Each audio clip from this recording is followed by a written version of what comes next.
Ije Melissa, Diego Dimere. E police wade. Ije Melissa, Diego Dimere. On a un bébé Germany. Je Melissa. On a un bébé Germany.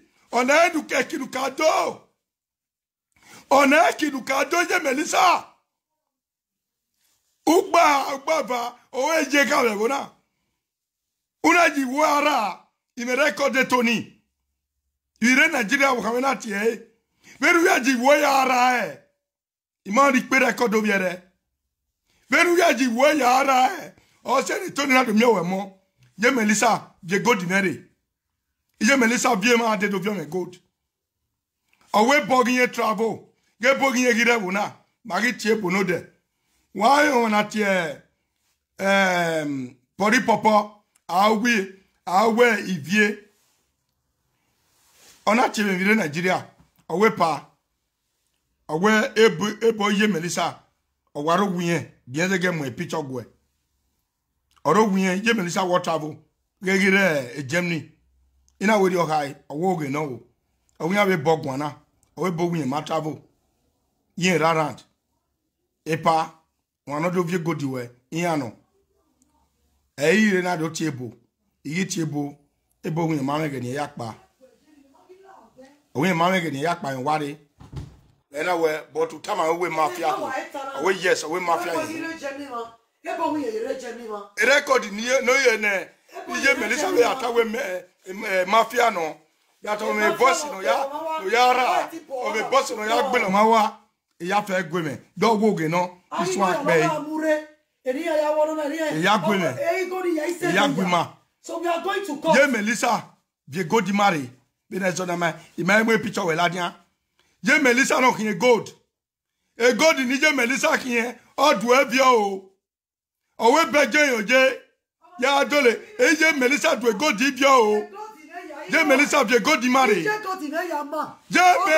vie go di mari je Melissa vie go di mari why mi egugwa je Melissa vie go di mari ona ki ego ti nenu gwa ona mo yiru ino bi gwa bi ku o mo ri agugwa why ya ni pe mo je Melissa de god o mo ri agugwa ya fe je Melissa wa vie go why ya pe iko ya kwado mo ebogbe wa mo ebogbe je Melissa ije menegu agbije isakara agbije na gbabogba we agbije gbabogba we aga feel ba ne what your mother was even doing to people in New Benin any freaking the New Benin ola ya gbe kan ri Yoruba the New Benin yeah Melissa vie go di man this way you mad for 20-something years and the gbe teach you owe o say ibege gbo manuki. But you are not a stranger. Oh, we na lenu e. E not wa le. E pa ma lenu e pa ma re bege mi di bedege. We figi dege mi di yafone. U figi dege mi di yafone. You be even say we e pa ya lo e bono mo ka we lo ya hate ye. Nobody use jazz on me. Ni ya hate we. He bege pie di o we do isi we. E ma kali lo wo ki ma titi kwa. E wona. O ma do my god video. No fi agi ya. O wo ki ma titi kwa ma do my god video. Agwagwa. Aye picture woki matiti kwa anari ogwe anari oge gospel wa anari oge nogie wo kan anari oge pretty lady anari oge emanila magwa ya na vio iye we don ge eri oboya the picture we la dia ogwo kin gold na we yes okin gold. Oh boy, na lele. Iye level na lele. Wopa.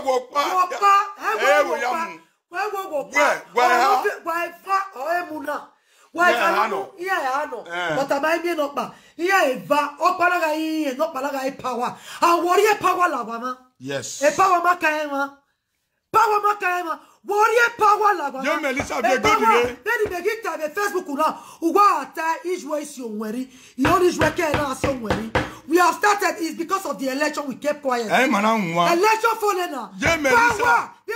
Melissa. Be good money. Oh, Shakara. Why come you go to picture si changwe. Yeah, amen. Young Melissa is here. On t'a formé votre temps, ni kept quiet. Ni ewele shiyene. So when I talk on winning I'm started if they got the vegu. And look no epugbe. They go to where I'm a picture of Waladia. A picture I didn't know who we talk. Yeah, I'm Waladia. They what you cut anything what you like Bonao. And the muff is ready. And the muff is ready. What by fire by force I have you. When I have bolok be na yo. Where get bolok be na. Tony. Metie bojani. Tony ta we ojukin. Agbonyanu we tu am ibi tu yara. Wọ́n ní gbé video ọ̀gẹ́ ní gbé record ọ̀gẹ́. Owi e ma be mu ele. E ka dere, o ya dele ni kia me chop. Oni na e mu we pa be wona. E gan we jo igbafa. E gan ni na ga gan na yara. O we jo.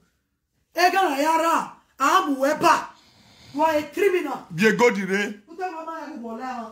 Diego dire, e go di wa of your election. We have won. Last time, baba mangui. Ma oni mo kesi we ke pa. E Sofia mo kesi we ke pa. E pa e wa tene we. Mo de te va kota. E Sofia togeba ina yin oni lo calm down. Ugwe ma gi de ba Sofia. Ama de ba Sofia. Wa e pa is go we na ri pa. The next time me ru ya so wa. 2 o'clock una go ma mu ti abo gason. Unago igweje mini ne pala weni yewe. Uwe bo wenu prima adiowa. Okay. Uwe bo wenu prima adiowa. Na okay we do wa sona. 2 o'clock una go me muja wowa. You pass a pine the una muja the bedroom. Jesus, Akironwe. Uwe anything you are looking for you can do it. Even why I is the problem. You told me I always keep record. E pa mama no wa gugwa. They keep a record. They take me serious. Me o mano wa take it serious hi. Wa teme mame 100 years old romeko. Una teme mame 20 years old romeko. I beg character and I beg behavior wene.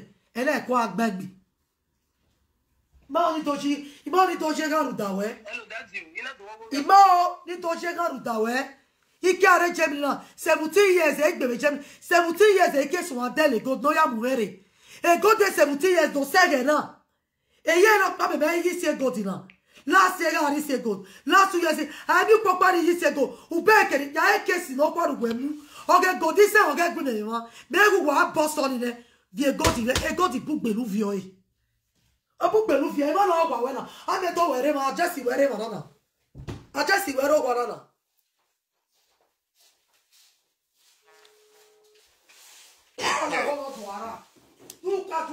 Ye Melissa.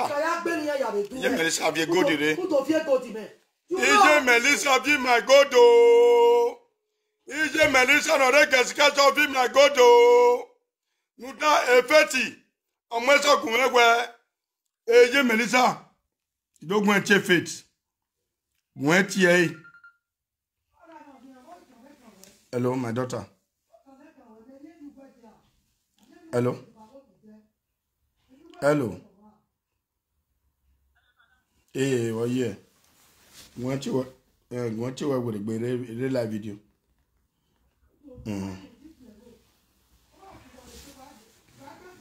Ye Melissa vie go di record. Ma no do sungu. No do sungu e dagbon we. Wa gu ba e. O gbiju e. Iju ene ku Ye Melissa. Ni ya pari ogwa ni ya tamawe. Gege ni ya tamawe. Ni ya tamawe. Eskimiya is aware. Una teskimiya. Ni ya tamawe. Bi message gwewe e go di we biore. Ana kwe. Hello, social media president. Imesi Mario era we. Imesi Mario era we ni tami ni minuta. So be temerio was a not about expensive joke, you know. Women Ye Melissa, you not get boa joke we Ye Melissa. If I joke no sha. Mock making of your good you may ask making of your good disease. Or you may if you're now via good job, you may have broken if you go to Jim Mabine. When the man love was a party while we now we may Melissa. So don't make me name me will give up and name me will give us some. No de party ma women. All share when I woke no vie boa day. No do vie good. Ye Melissa o. Edeni magwe. Edeni magwe. Dono pa o hamao. Abao. Edeni mejegu no white. Oh bao. Oh kame tu gbe kle bo adu wa. Wo je godi yegbe. Ye Melissa. Edero mi ekpo ni ye Melissa. Uwe o ya ma vene. Ye Melissa. Wo we tamia wi ma me camera wo wa. Ma we camera ra side. Ma be ne ki agbo enya. Ye Melissa vie godi ni re. Ye Melissa. Vie godi ni we ya gulo yo wa ye Melissa. Etoni no le dure. Me de dure ye. Ka mi ye Melissa. We di vie ya gulo yo wa.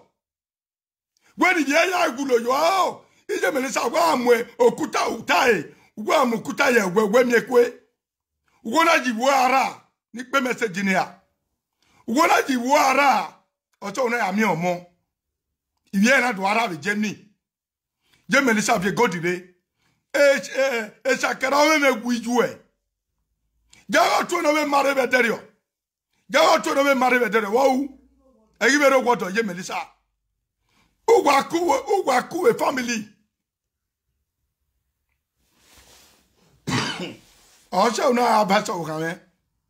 Ona abasa o kame no same ya. Eni ya we ga adu. Mama twins, iya twins. What you need? Iya twins. Ya me picture we ladia. Imu we je kenana de godi ne. Unu gba no hin.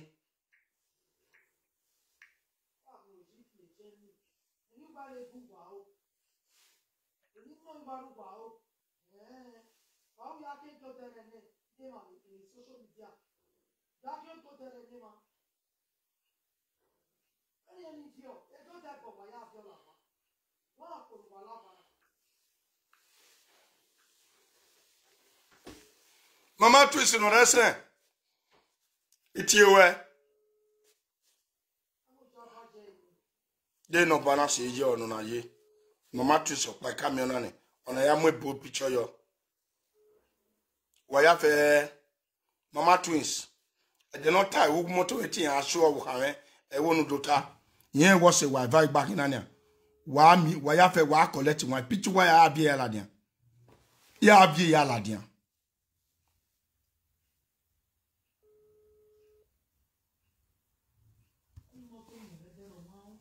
Na when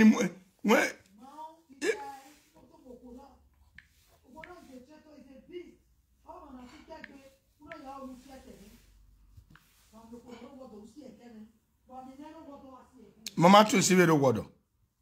Mama twins do wodo na.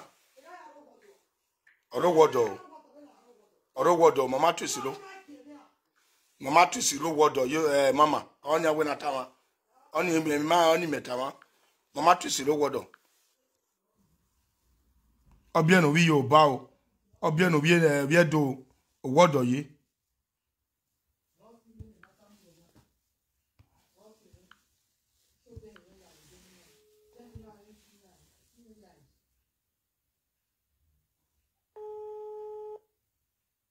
Sivia Mama twins. Don't we get no rest na. No bana yi.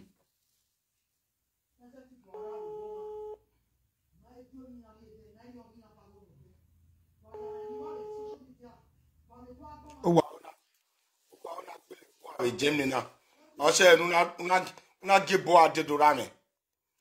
Ye Melissa, who not Billy Boa. Also, not give boa de. William will work in Nigeria in there. William will work in Nigeria in there. Where I ain't it nowhere. Then when you prepare, it's going to say 3 years. I said 3 years. I said 3 years in there. No, she not going to 22, and I said 3 years. Last year, and all right.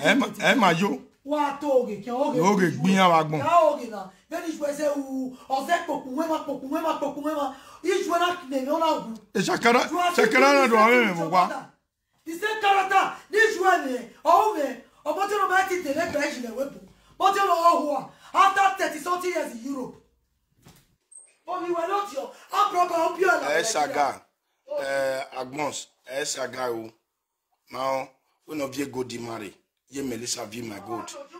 E Gloria ati abia uwa Ati owie no dion no go Melissa. E police na you get case there. When you make that game watch na get to ade. Other sulu. You make case again. E kasi mayari e. E kasi mayari e. What evidence you want to yaki wala. Yeti talo. Ye Melissa abie godire. Ye Melissa ye godire. Ye Melissa. Ya mu picture we ladian very soon. Ye godire. Uwe few boy we nyaka. Uwe de gbe like wo be wo na. Gbe ni agbo eye. Ya agbo lo we lo to. Useless woman. Ya we si ba we o. Adame o, ya be power na be ya tavi yeke. Uwe le jira o ya tambe o ka fo no biele na. Gbe iye power ende. Iye power la gbe ene. Gba ba we wa bigele ne power wa. Aki agba bu we wa bele ni iye power wa. Iye power ma o. Ibe ki tamu wala. Ye Melissa, aki agba ba we wa bige power wa. Ima oni gwa election phone. Aki agwa bu abia yugwa ai gwa bu agwa bige power ba e. Ugwa ya su. Ojo ki agbugwa. Lugwa kera, ono ki akwa po e. E papa to ga ara mere. Italian le la jemni. E record ye ya la jamba. E record de power. Ono ti pa. E boy ni no we yen bie iwusen bie ni yen. No ga gbe bi parlement. Yan wi ye Melissa ina mu go pa no de bejon. Yi mu ne ga ni gi ona we toku. Ona do ane ga ni go. E ga ni ase ai. Ne ga ni ase ai. E di o ya pa o. E ga ni very correct woman. O ga we epa e sento na gbe. Egbon awi na yen si ko e. Iwe ti se ne ga ni because a quality woman. What we must hear so you want to Melissa gbe. Oui, monsieur Zo. Et là, attends, mes brother, mais London. Dans mes brother, ça l'avait London, ouais. Monsieur Zo, qui y a mis Melissa. Et pourtant, il s'est dit, qui est fort des hommes, oh, il est venu à Guali, pas. À Guali, pas. Ouais, logi. Oh, yo, quoi, joking. Oh, again, no, Facebook. Again, no, Arie village, ouais, y'a son weri. Again, no, moi, je voyez. Ejo, no, moi, Ejo, oui, Ozigo. Oji. Nyora Ozigo. E power we boy ni ya have your picture en la dia. You are mo ko no to we blood test. You have your picture en la dia. Ayo zige fun e. Have your picture en la dia. Power. Ye Melissa. De bagay my girl no pan wa yagba. Wa gba si man. Lo vie gold. Oji gwa no gold marry. Ye Melissa be gold marry. Awo ja bonja yin. Ye Melissa be gold marry. Wally day because a man in only we mafia no I have the record. Imagine the record. I have the record. Power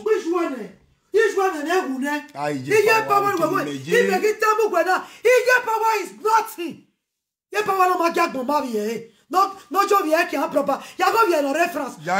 Bon moyen quand de France. Attends. Il vous sait bien le power, il vous sait. Attends. Non en référence. Attends. On va checker. Ou bien vous sait bien le power. Non toi là mais non rien non. Oh go me no kan ri ogwo yo to le jemi. I aga egbe le ari tali. Kugwa ga so ni ugwa. Power of yoku. Me so ni ugwa ne. Kugwa ke abia ugwa gbala ma. Abia ugwa be mu wele ma. Ima kan we de. Abia you kwa mu wele family na. Obi mege princess oga we 10 years birthday. Ona we o ma ran yi moto mu. O ya la family na power. Il vient de nous sommes. Il est Melissa. Oh do be my god. Where dey go di me? Ogbe your score. Ogbe your me yo. Ah! Who you ta? Wa yun ki o e ma. O wa yun ki o e. Give you what ya? Na ya kam wa de. O se gbe give you what ya? Na ya kam wa de why ati e bone. Give you what ya? Why am bone? Ya ka yo kuwa. If you want la baba, itori e wa ke ba ti e. Ile mi no concern wa. E di wa de bago me. Iparo gwa go. Wa ke ba ni ti e. Abiogwa. Abiogwa obi sakara ni jeku o meme. Ali Friki oh! Ali Friki! Ali Friki! Tame wota mawe wije meme. Wota mawe wije meme. Ali Friki ka wota mawe no gugbe me. Ibedi okwania ni wuyo de. Ni mo pa wuyo we e ke ni la Ali Friki wo pe ni je ke meme. Ugweni yapia wakene negaba. Alibriki, tamaen obje Godimere. Alibriki. Alibriki. Alibriki. Alibriki. Tamaen obje Godimere. Wagaman obje Godimere. Omesa no obje Godimere. Itai wote me angu election. Itai wo pame o pawro angu election. When itai imuese. Do wa wu etin ibegi je Melissa no do vie gold. Je Melissa we do ve boyo di magbari egoba. Je Melissa di magbari egoba. Detika di metetika. Na ari egoba na ya te boyo. Social media every day. Mamu gwari agbo. Ni ma do boy wo gun. No na tik pavare. After me now give him a social way election rotor. So Tony we je Melissa biena. Tony. Tony. Tamaen obje Godimere. Wabie Godimere. Obje toka. Ebonu muria. Ebonu muria no ya fe for wana. Ebonu mu no obje boss no no ya vie la wima wa. Wabie Godimere. Police! Police! Police! I have seen somebody who collected the gold, who stole the gold from my house. Who stole the gold from my house? What the gold marry? Police! Jama police! What the gold marry? Go and tell one useless wayward woman called Mama Melissa. I will bring a picture out this evening. My brother Tony, imwe picture we ladian la egwi nase anywhere. We no kan we kan honi. Obie no eka. Oji we ara we Germany ma. I have the record. Iwa record we egwi. Iwa record oji we ara. Do we ni pe. I wanna ga re la ge. O ga re la. E kasala ga re la. Maybe are la in Nigeria. Mao we tell you where gara. Also, not do me or more. I record every conversation when we were me line. But it pay. You know, say that we pay. As though I got yone, they pay la dian. On earth, you were. Boy is then another and you don't be a good man. Your back and the nigga away, nigga agwe. Unari. Oh, how many amwebe, a matama unu buela awa. Una buela awa. Ugu buela awa, una ya make up away. Ekpo duwe mula dia ikobo de na oroto e good ya una age ya gineba.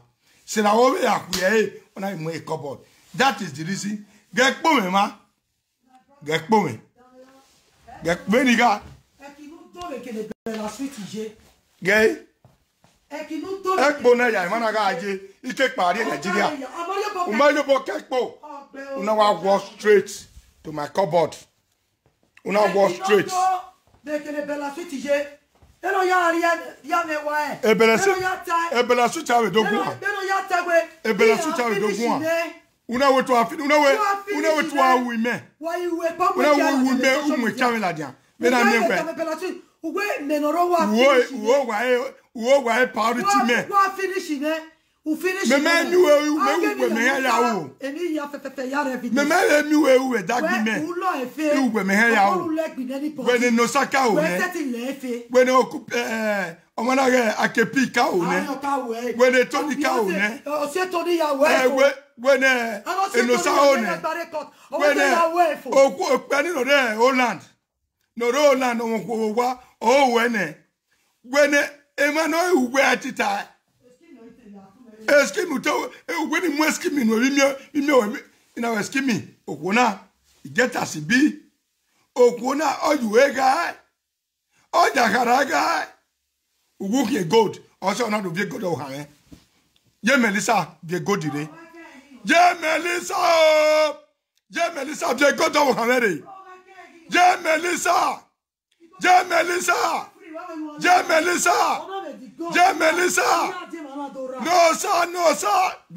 No sa wagwe.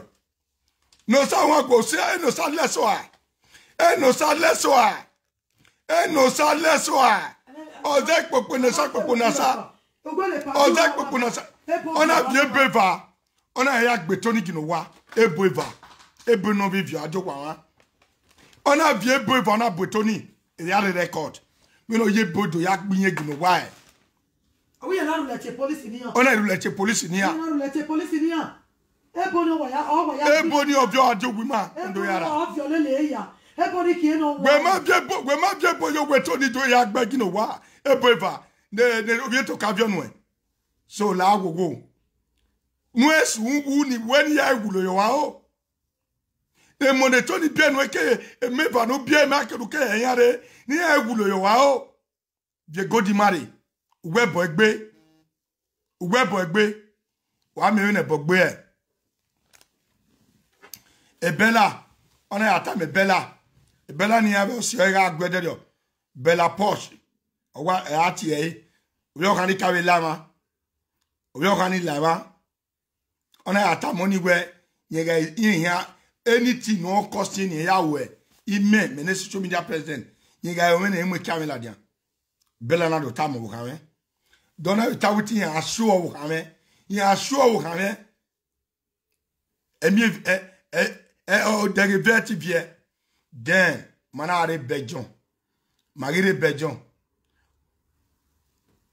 O kan we we me marry because me dey on ma I don't lie. And now on ko je Melissa wana o ayi en boy hi. O ga na we nige de say yo yin no. Na we ma nige gui. So my channel. Ya o ga na ta we mo na do settle yan na we ni asettle. My se for packet mana nwanyo. O na we en o ga ma post me birthday, ma post me birthday. O wa na birthday na we gbera na o ga post o ga na we post. Ya ku post I will bet the brane. Okay, we next time you post and I will not allow. Or I will post. On that way, then whom we Tony Yahu, whom we no son Yahu, and no sa a boyfriend Dieno, a Tony, and a Biena, or an alcohol, and no Sartino. A Tony we had a mass away. The Tony I go say, why I do when my we have to tell you, do when my words and not say your water, or water in Jenna. Wan na go han na labi o awo ona labi a ona gele gbogbo ari e wani ona plan where he must wear me or say no na do a good view ye Melissa can good inyowe where o ma bi ne lagwa ma o logo o wa gbera odudi ebo adudukun o wa so dukun o wa gbera o ma ga we po o ma so ase sawe kobodu na o ma se sawe bi na we po ya be mana o ma se che ona wa ri cupboard ona wa ki e wa ona wa mu epo ni ladia ona wa mu inwe bed ona wa bi ave godi ya o logo ona ma ka la wa na de o logo etoni no le dure etoni obiena wa eje Melissa wa one of you go di marry but am ye Melissa wa abie picture ya ari oyi ai bi picture ya ari oyi ya ize mwe okpana tama ewe ni rero yi ga rero ni tama ewe o mania ise ni we gegui o ga bi go dire ibe kata no de ena do rero bi ni ye rero se ye Melissa iko 1 week ogba o ga we ma me good because yan ata of you good you do you talk of you good you do talk o ma ekion ana he do fi won won na do we lesson na do re ye Melissa ma ye bi good dire etiene Tony do ya go ha me gwa ni na record e owo ko na mu ni yo egwe.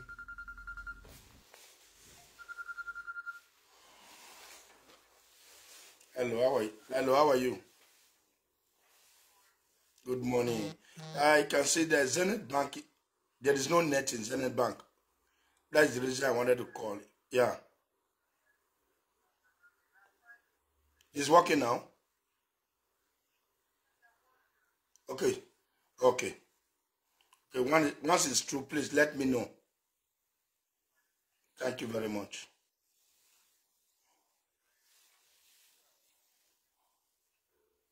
E bank iti na. Iye don VS. Hello. Wato ye. Wato. You are life. You are life. Okay. Mute tunnel. Okay, ni mute ene. Okay. And you drive your. You want drive your 100%. 100%. Our why walk when I'm with Nana you away or where me a wa moon. Or we no only Tony, yeah, Tony. Or when me a wa moon, we now. Now I'm well at ya, ne we yak by, wag when you are more to Molania, or the Viego de la Jan. O man of your Lajan, you won't you, eh, me tell you, no more, Nuro. Even if I come out to Melissa, why you quit your Nuro, now why we walk. Eh, but, Wama, there's a map your yard, your pepper, give me. Where the papa girl now, like ya? Where my dear papa girl? Eh? Why can man object go to Nakuna? Why can man object go to Hamede? Or book when go to the Pure? Or what, yeah? All right. You know? Oh, man, I wear poto. I can't afford it. And yes, Onaga, a Gloria. And yeah, pay. And yeah, ya tamu wa woza kwa vya picture la diane. Waya pe, waya joyo. Omana ye, wa mwebo gbimene dimofi. Wa mwebo bazen rome kona. Ije melita, obie gold. Beni tai bason, tai baba. Aimie mo pani eta no ma cons. Utak mona, aimie ni eta no ma cons. Azemeta mamene. Ake son ajoe e na ti Melissa na je Melissa e go to nu viore ona atie eskimi ya ona e eskimi ya pa ona atie ba ti e choto na yi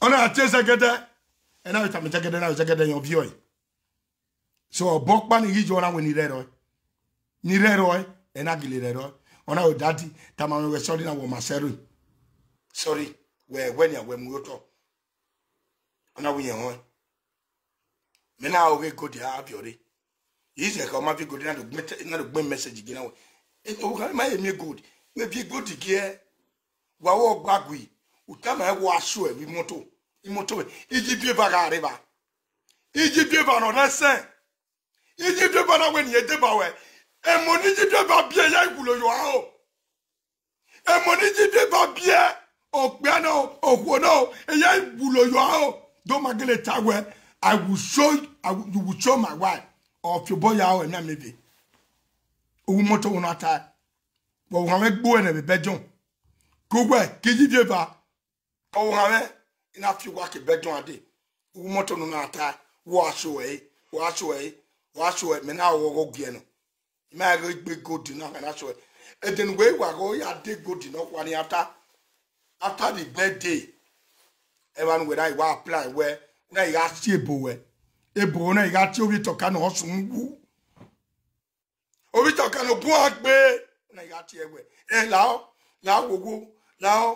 we na ona gidi we obi to ka na ya ro no de ma record e ona ya ro no de obi to ka na ta gu mo fefun o ma je fefun ona ade la ma ge be to fefun nya agane ya ti we kuna do ye private call ya ti ma de bagele ti e na amwe bogbo e private call ni abi wo ti we no de no gun gbiju e mi ni ju egugbere apeti no je ni ju egugbere ayi no je obi se kara no me na agba bijua ije Melissa na agba bijua agba bera wa gba begbe wa ya wa je Melissa be godo wo hamere je Melissa be godo wo hamere. Election is over. Epa saga back. Epa is back to saga. El obi kobina. Ona saga. My good ni avia wana. Wa e good ni avia wana Otobo otimot imi me. Where election la wo ngune good ajena. Ngune good ajena. amweni yoto me ayu gwe gwasele ena ekozi egbe they might so near the ticket at you they cannot go home but they still try now you when I deliver to me I'm one of the person because iwa mudiano temebe na mudiana imudiana kwa kome za mudiana to make sure we election in magele deliver kason avant eya mudiania imi ogome ibe to ogomele kason avant ya mudiania je melisa azenoro me ko wo vie gold do wo no gi mari egoa je melisa azenoro di mo fie ko o wo vie gold do wo no gi mari egoa isi ogome igbon wa ibse wa koto igbina ne do ya fe emi amari mi ma o mo se ni mi na makia vet otedo iria goma je melisa vie gold ire je melisa imu mo maropa imu o maropa vie godire nwedo gugu ni igbuju edo masewe je melisa picture train dire gbeme picture train la dia vie godire je melisa wo vie gold ki an we gwa do weni tiwe ave we gwa mi kam we bebe gwa mao e go di no se guare yaun ni magbari owa na avio bonya won maton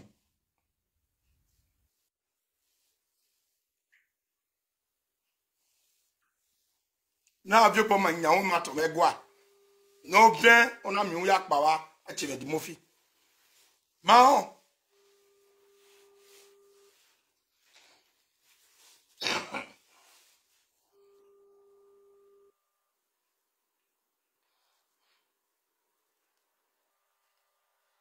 better be careful ne.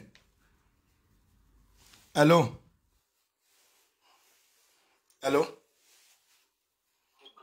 Odo yawo. Oh. Yo de guichi. Ibi yawo ma. Yeah, he said Germany ne. But ya de we Abuja. Dege imeta no. Dege baba or visit ave ma wodoni mi we Facebook even weba you need ya tiezo wano do go to mavio ohwo na ye Melissa you know na mo ade gwa ma la wo wa sedo gun la you na teme na wo gwa you ne baba yi ma bun gun ba e wa gwa lo e go di no vio wo ma bun gbe ye Melissa OSC. Oba atokpe. He said, "Ye Melissa, imwe na de gwa. Yo ni ma wo fi bonya won maton. Ma ye Melissa, gwa ya fe ne me na kan.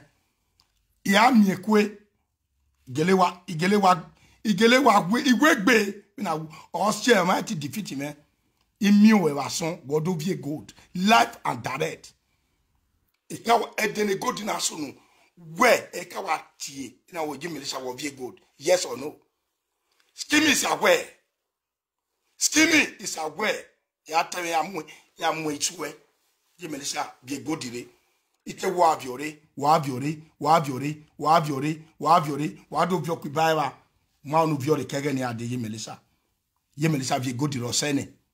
Imagine where we are de gold. Again, no more case bume. Uga amu igo. And every time I wear ye Melissa. Again, I no more case nare. Only I say 2000 something. When you get a yoy, unati when you get a yoy, a biariono in our war, almost to riga gear.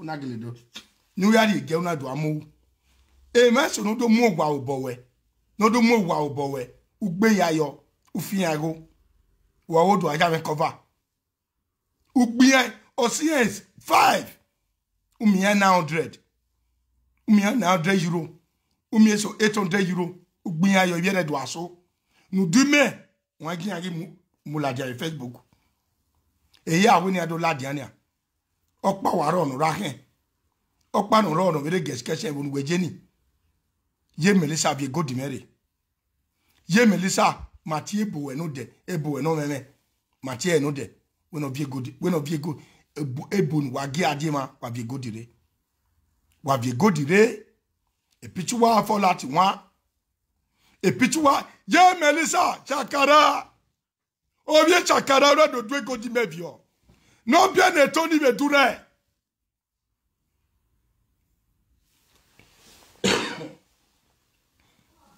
no bien e toni be dure no bien e toni oh no bien e toni be dure ja Melissa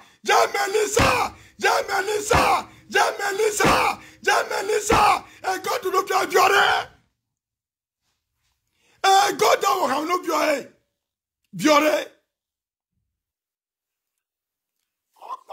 hey ye go dire ikoya no rime go dine wagun ya mo gbuye Melissa wagun ya mo gbuye Melissa won vie go dire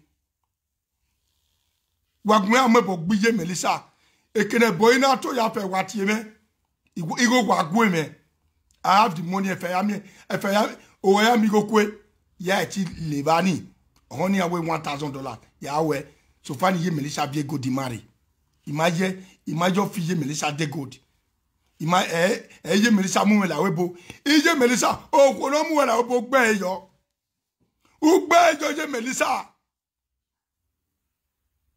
ugbe jo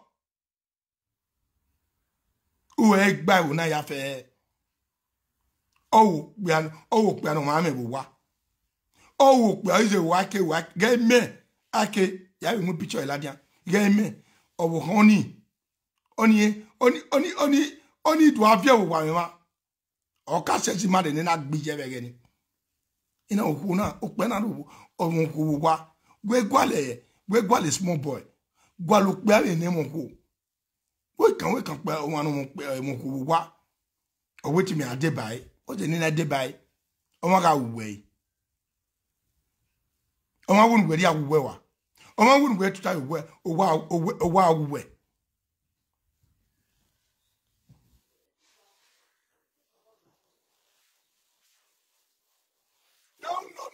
the kima.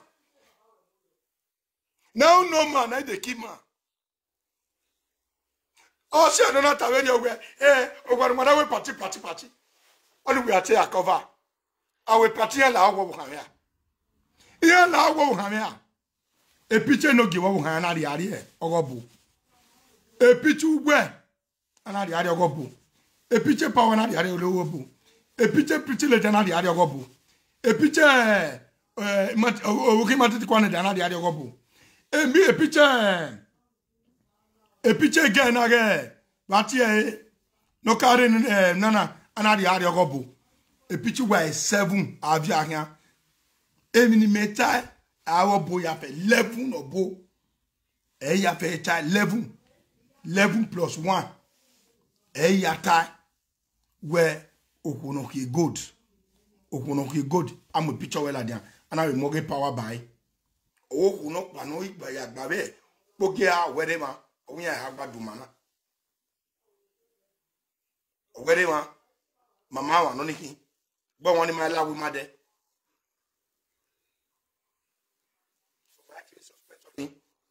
But where? If you ba, Majo, if you obey va, if you obey, evave. One have bedo yo e vave nuni na ga 6 oti o ban majo ina be otigbo e ke no e bon amu ya de be dere no wi ati no we kita no mu ya de dere ina be contact ina be send the picture ge ona be mo picture well adian then ana be yoge do ana yogi tago ana ye nokpa picture where ya fe ya muladian ya we manike ya me bowo okuona no ke good na ana hina idea la dia ma we ma fi gun wa we yes owo na no so la wo go the good job kan ready iye so wu ma ki won iye so wu ma ye ki won won aye mu e wu ma no sunu wo da o ino sunu wa we gbegbe iwo ni ya fe yan awulo wa o ko sa de o ke Melissa o ke no pa o e ya awulo yo wa o except to be a good in it why you boy everywhere you talk on Emma ma medie ba gwa we mane agba me bie agba we ya ba we zo ke ka here ni wa gui una wa do vie go de no ya mo egbe wa ibio wa re a partition egbe wa o salobo ahen ja son de la son ona we gbe yo teren win e post in me boy goody e post in me na be do state imeti de gode billionaire but when it time away or ni meja oji e suffer ya vie goody de get video usunwu e goody ya fe nu vio e jokpala inwo ye Melissa oh ye Melissa abia neno saka o bese abia neno saka o eno sa abia luka o no do bia godo ye Melissa do bia godo when ye Melissa bia godi mare o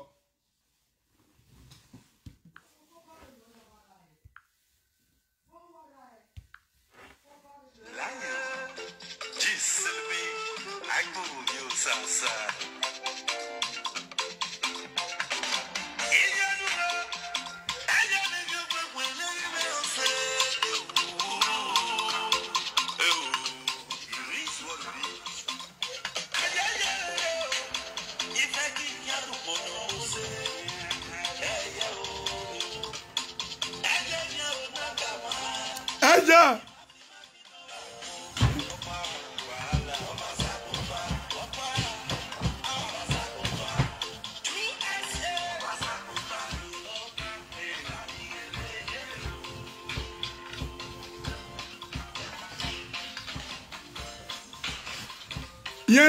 you know. Ije Melissa no sanje. Gazika changer. Ebo tanu tegwe 3 years ago. Eyan wo egigui. No gugbebo ma me record e. Over 3 years ago. O ma egbe, o ma mu picture. O ma video eyan de gimane. O to oge mama. Ani ni mane. Make awe mi ma am evidence. Make away with my evidence. Make me one with me now.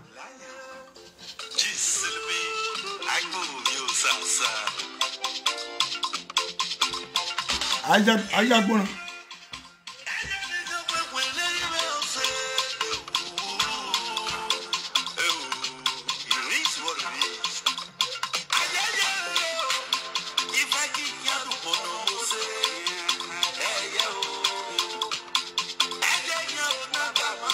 Agua.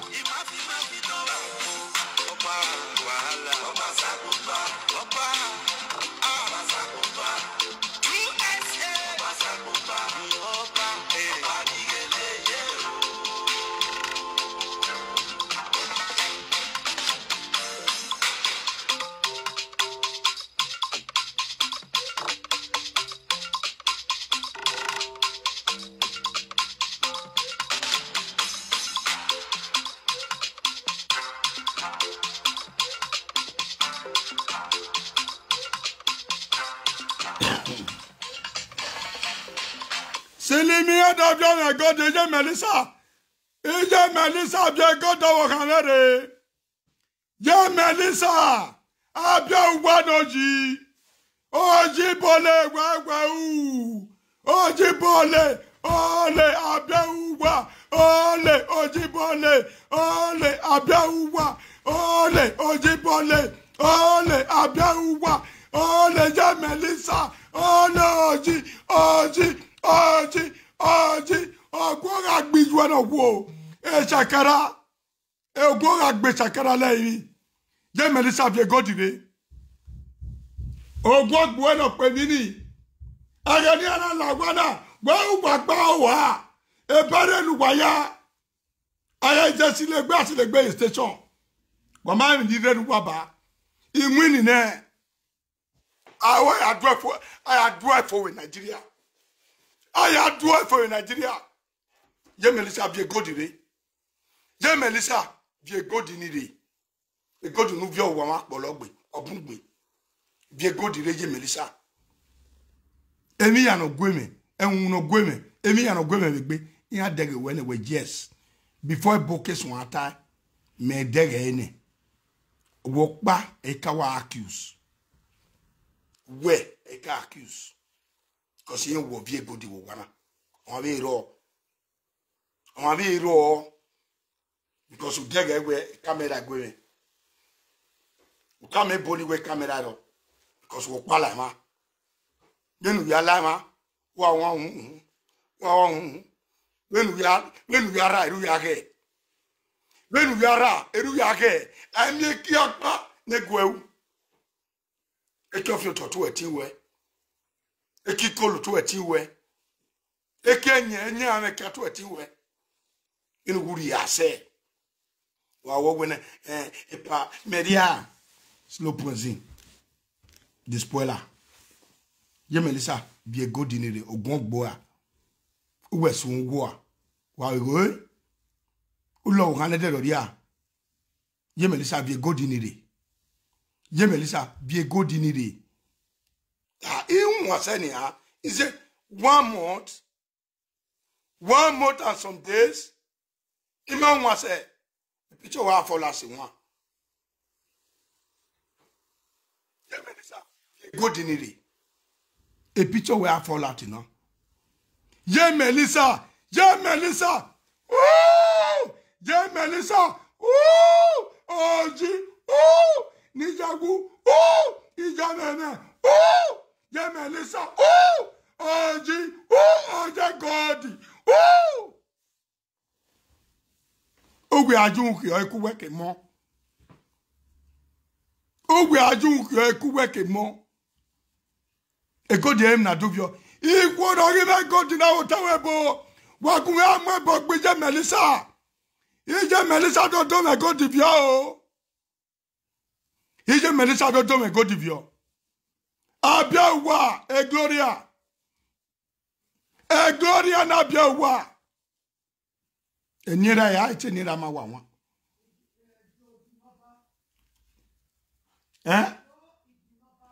Egbinoba. Joy Egbinoba. Ya abia go dire. No sun wagbon. Unwere nwiko ya nwiko ni wo ni jomo ya fe gbo enwe ni jomo janu mo lare we wa uwa pa wa gi ebunu da wo pa me bu wa gi adeno do vie good ari toni no do ni aroro aga make asaga ogbera gbiju emo asage ebinore wana asage mo asage ya imu asage wa itawa asage asage the police ri oma where me wan the police here there wa ya pe yedo wa ijoma lagugba mo na wi ehin gold wa je lagugba a good word of you. Anybody now we hear gold. Where get lagwa? I don't know lagwa we good word of you. Umi no pau. But ogime mi amemi we. Mi amemi we the movie. The movie kon ko ne mi gogo. Ya amemi we. O mana usun agbe lo mo. Ibi ahun mi gbe. Ibi a ojogo boya we the movie no. Asun aya we. I agbe lo mo.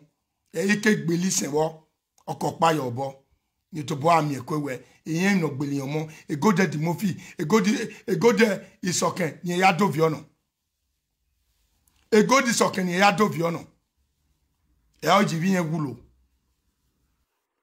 ivie puni ivie ya ari ogwai ya we video mi ba ore no make na en we yes imu eso awo we no vie godire ogwe wa ko eri ba we ti o gba le gbe me iba emu dia ipo mu dia e ba na we video vie godire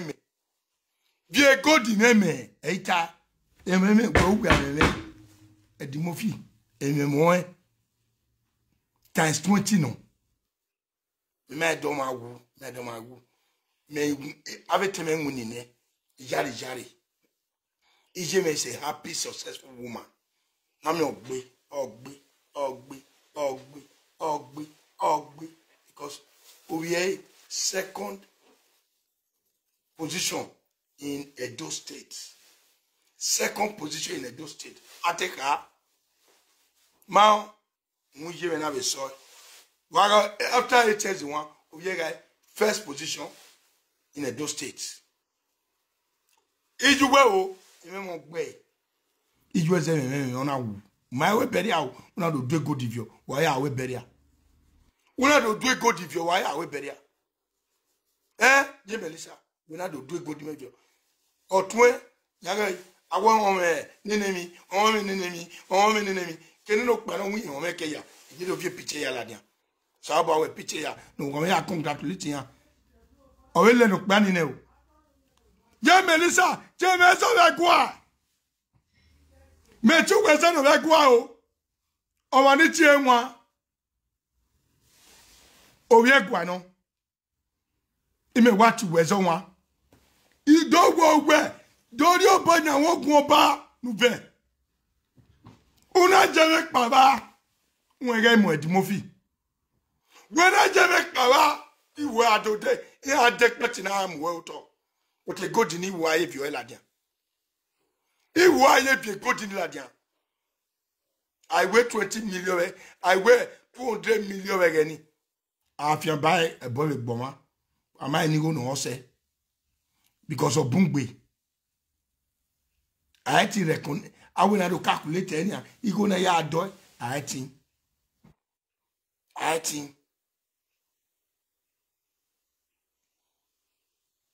unu ekano enu kene ho ewu okpa but asa weti tunu ekano ewu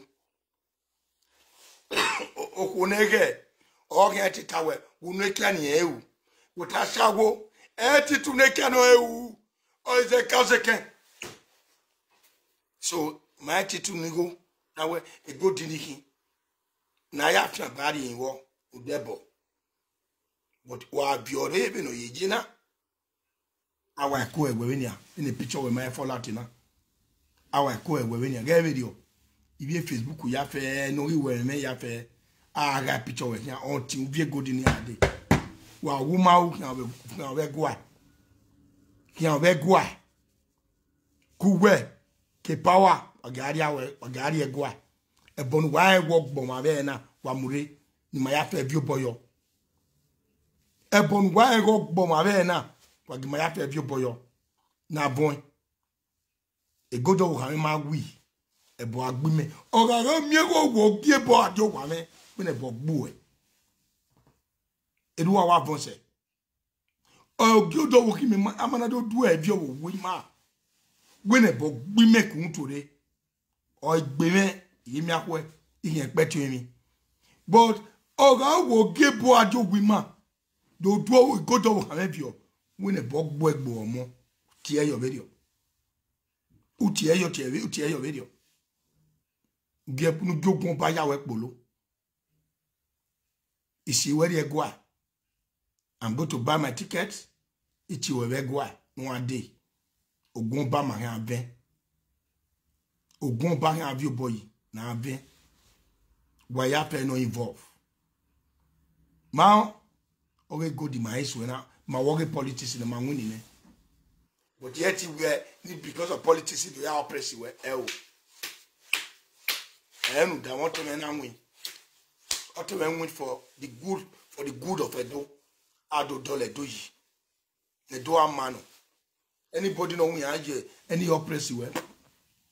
Only my kind but betterment of Edo or Temego win. Osi ena vita no de we my gwale erigi on gagbeu honorable elect deputy awa onia my gwale erigi on gagbeu pakomisa my gwale erigi on gagbeu elect governor my gwale erigi on gagbeu emi agbeu ewu Edo anybody no ri agbeu re e party ni ma wa agbin ya me ade pa ya agbin ya we like video one. We want the peace of Edo.